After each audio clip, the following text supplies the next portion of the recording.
आदेश आदेश। मैं अष्टसाबर मित्र प्रवीण आप सभी का बहुत बहुत स्वागत करता हूं। आज बात करेंगे 1 मार्च 2024 के कन्या राशिफल की। इससे पहले पंचांग पर बात कर लेते हैं। शुक्रवार का दिन है आज, तो माँ वैभव लक्ष्मी, माँ संतोषी, जगत जननी आद्या शक्ति के चरणों में नमन करते हुए आज के दिन की शुरुआत करेंगे। फाल्गुन कृष्ण पक्ष की षष्ठी तिथि आज रहेगी। सूर्योदय का जो समय है वो सुबह को 6:45 पर होगा, जबकि सूर्यास्त शाम को 6:21 पर होगा। विक्रमी संवत 2080 में अभिजीत मुहूर्त का समय 12:10 से 12:56 तक रहेगा। वहीं राहु काल 11:06 से 12:33 तक रहेगा। दिशा शूल पश्चिम दिशा की रहेगी। कन्या राशि के गोचर की बात करते हैं तो केतु आपके लग्न में विराजमान है। चंद्रदेव आपके सेकंड हाउस में विराजमान रहेंगे और राहु के नक्षत्र से इनका गोचर होगा। शुक्र और मंगल आपके पंचम स्थान में रहेंगे। शनि, सूर्य, बुध कहाँ रहेंगे? षष्ठ भाव में। सप्तम में राहु देव, अष्टम में गुरुदेव। इसी के आधार पर आपके आज राशिफल का निर्माण किया है।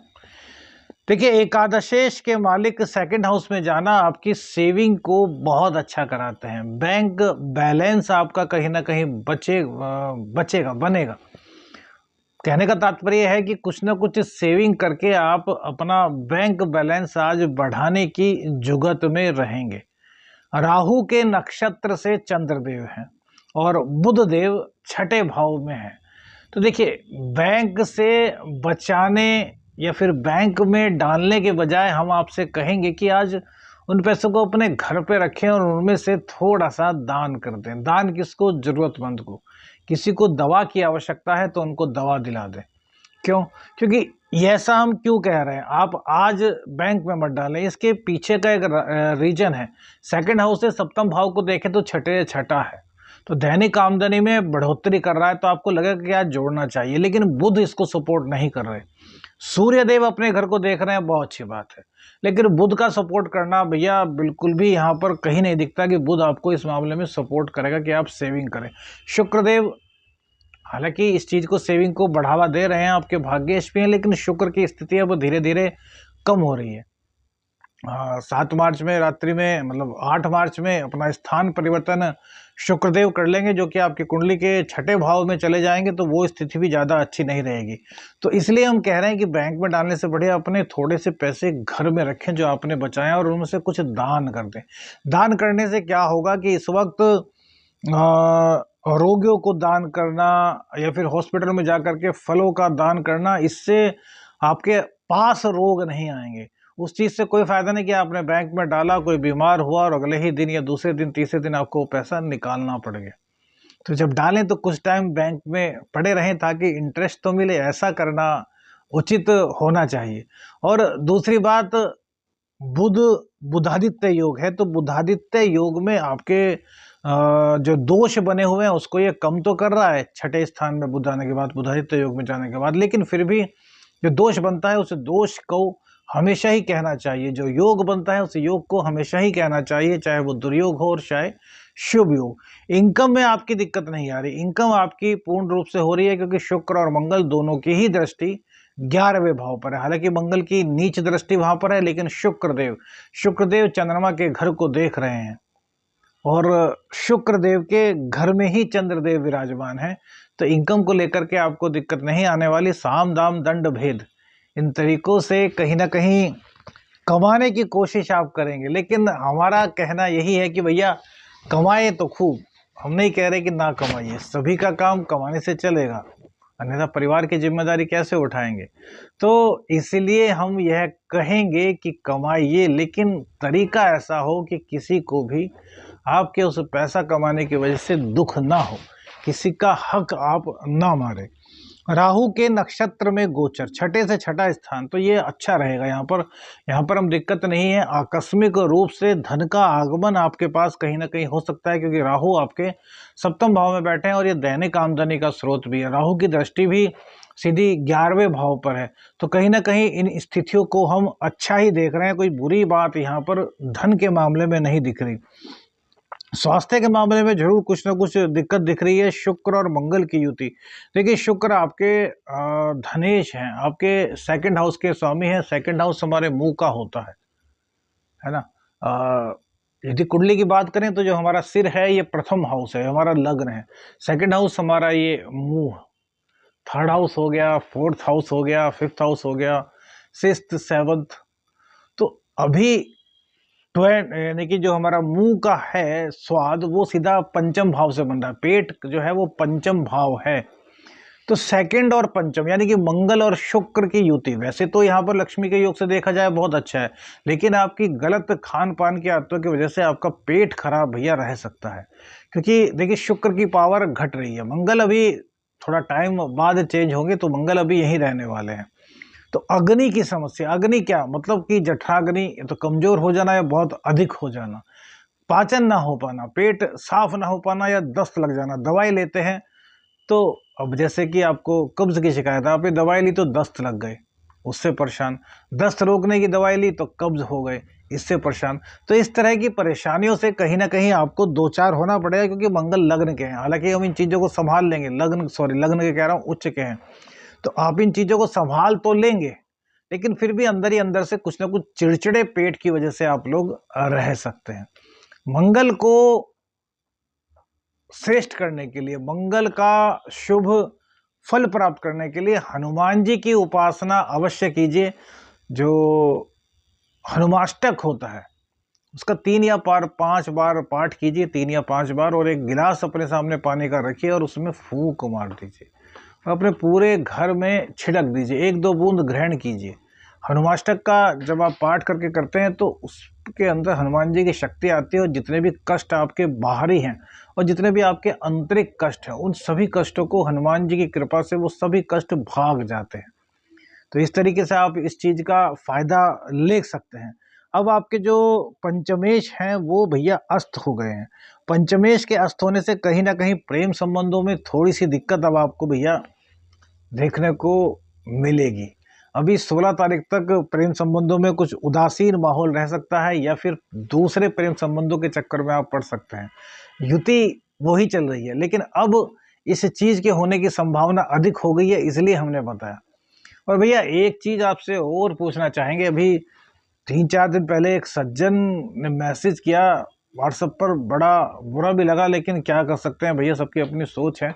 हम महिलाओं के लिए जो विशेष तौर से रेमेडी बताते हैं या महिलाओं को विशेष तरजीह देते हैं, क्योंकि वो सभी देवियां हैं, चाहे छोटी बच्ची हो, चाहे जवान लड़कियां हों, श्रीमती जी हों, सभी को हम बड़ा सम्मान देते हैं। तो उनको इस बात से बड़ी तकलीफ है। उन्होंने लिखा कि आप फलाने थाने में जाइए, वहाँ पर सबसे ज़्यादा झूठे दहेज के मुकदमे लिखाए गए हैं।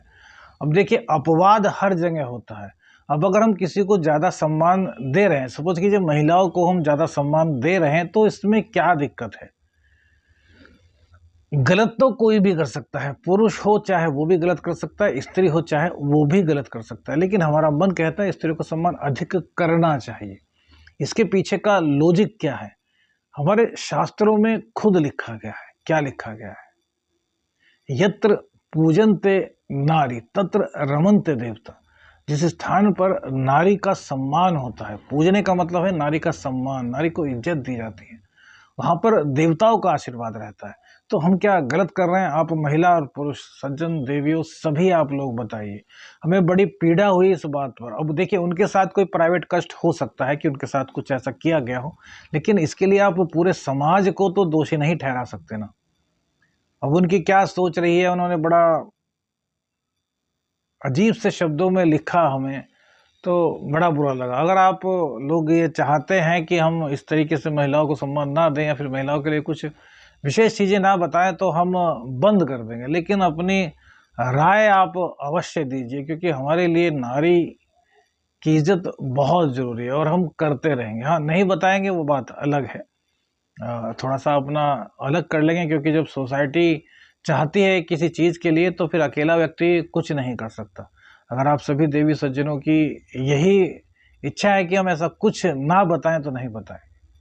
आगे आप लोग अपनी राय अवश्य बताइएगा। अब बात करते हैं, हमने शुक्र और मंगल की बात की, अब शनिदेव के अस्त होने से थोड़ा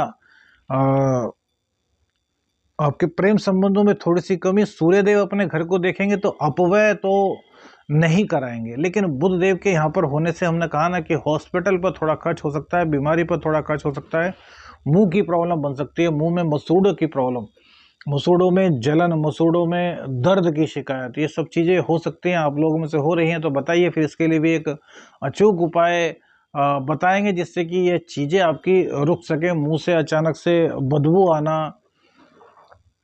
तुतलाहट सी, या जो बात कहना चाहते हैं वो बात नहीं कह पा रहे, इस तरह की कुछ ना कुछ चीज़ें हो सकता है कि आपको दिखाई दे रही हो उस गोचर के कारण, तो वो होंगी। कॉम्पिटिटिव एग्जाम में सफलता मिलने के संकेत तो हैं, लेकिन भैया पूर्ण रूप से हम नहीं कह सकते, क्योंकि शनि अस्त हैं और आपके पंचमेश और खष्टेश दोनों शनि हैं। उनके अस्त होने से क्या होगा कि थोड़ा सा संशय बन जाएगा। और देखिए आगे को भी बुध देव जो है ना वो नीच राशि में प्रवेश करेंगे, सप्तम स्थान में जाएंगे आपके, और राहु के साथ नीच के बुध की युति बनेगी। तो जो समय होगा वो भी थोड़ा सा विपरीत होगा, हालांकि उस समय को कैसे अच्छा किया जाए उसके बारे में बताएंगे। बुध राशि परिवर्तन के बारे में भी मेष से लेकर मीन तक सभी राशियों की जानकारी देंगे। लेकिन हम कहते हैं कि एक उपाय तो आप सभी लोग कीजिए कि हरी घास पर रोजाना 6 मिनट चला कीजिए, ना कम ना ज्यादा, कन्या राशि वालों के लोगों के लिए। और जो मिथुन राशि के लोग हैं वो कम से कम 3 मिनट लगातार हरी घास पर चलें, इससे बुध की कृपा उन्हें अवश्य प्राप्त होगी। और जब बुध नीच के होंगे तो गणेश जी पर रोजाना दूर्वा अर्पित करना है। यह प्रयोग आप अभी से करना शुरू कर दीजिए। दांतों की problem, communication skills, communication gap, ये सब चीज़ें जो आपकी दिक्कत आपको अचानक से दिख रही है वो सभी दूर हो जाएंगी। अब शुक्रदेव को थोड़ा सा यहाँ मजबूत करने की आवश्यकता है। तो शुक्रदेव को कैसे मजबूत किया जाए? तो देखिए शुक्रदेव को मजबूत करने के लिए यदि आप सामर्थ्यवान हैं तो किसी भी शुक्रवार से शुरू करके देखिए। शुक्र भी अब छठे भाव में आएंगे तो यहाँ पर शुक्रदेव अच्छा रिजल्ट नहीं दे पाएंगे। भाग्येश और धन स्थान के मालिक छठे स्थान में चले जाएंगे अभी 8 मार्च में। तो अभी से आपको उपाय बता रहे हैं क्या कीजिए। यदि सामर्थ्यवान आप हैं तो 108 मखानों की माला बनाइए। मखाना जो मेवा होता है ना, इसको ड्राई फ्रूट बोलते हैं। मखानों की माला बनाइए, सफ़ेद धागे में बनाइए और उसको रोजाना माँ दुर्गा को अर्पित कीजिए। शुक्रवार से शुरू कीजिए और लगातार करते रहिए, क्योंकि अभी जो ये मार्च महीना आ रहा है इसमें शुक्र की स्थिति भी आप लोगों के लिए अच्छी नहीं रहने वाली। हालांकि समय समय पर आपको बताएंगे, लेकिन फिर भी पहले से ही आप थोड़ा सा बताना जिससे कि आप अलर्ट हो सके। तो ये चीज़ें आपको हम बता रहे हैं। दूसरी बात, तो जो समर्थवान नहीं है वो क्या करें, कपूर का तेल ले आए। कपूर का तेल बड़ी आसानी से सभी मार्केट्स में मिल जाता है। तो 2 बूंद कपूर का तेल अपने स्नान के पानी में डालें। किसी भी शुक्रवार से स्टार्ट करें और इस पूरे महीने कम से कम करें। इससे शुक्रदेव की कृपा आपको मिलेगी। शुक्रदेव की जो नेगेटिविटी बनेगी वो आपको प्राप्त नहीं होगी। क्योंकि देखिए कहीं ना कहीं बुध का नीच में जाना, नीच राशि में बुध देव का गोचर होना, शुक्र का छठे स्थान में आ जाना, सूर्य और शुक्र का कुछ दिनों का साथ, तो ये सभी परिस्थितियां थोड़ा सा परेशान करेंगी 8 तारीख के बाद। तो अभी से आपको उपाय बताना शुरू कर रहे हैं, रोज उपाय बताएंगे जिससे कि आपके माइंड में क्लिक करे और आप शुरू करें। हमारा तो एक ही उद्देश्य है कि आप लोगों का शुभ होना चाहिए, आप लोगों का भला होना चाहिए। आदेश अलख निरंजन। हर हर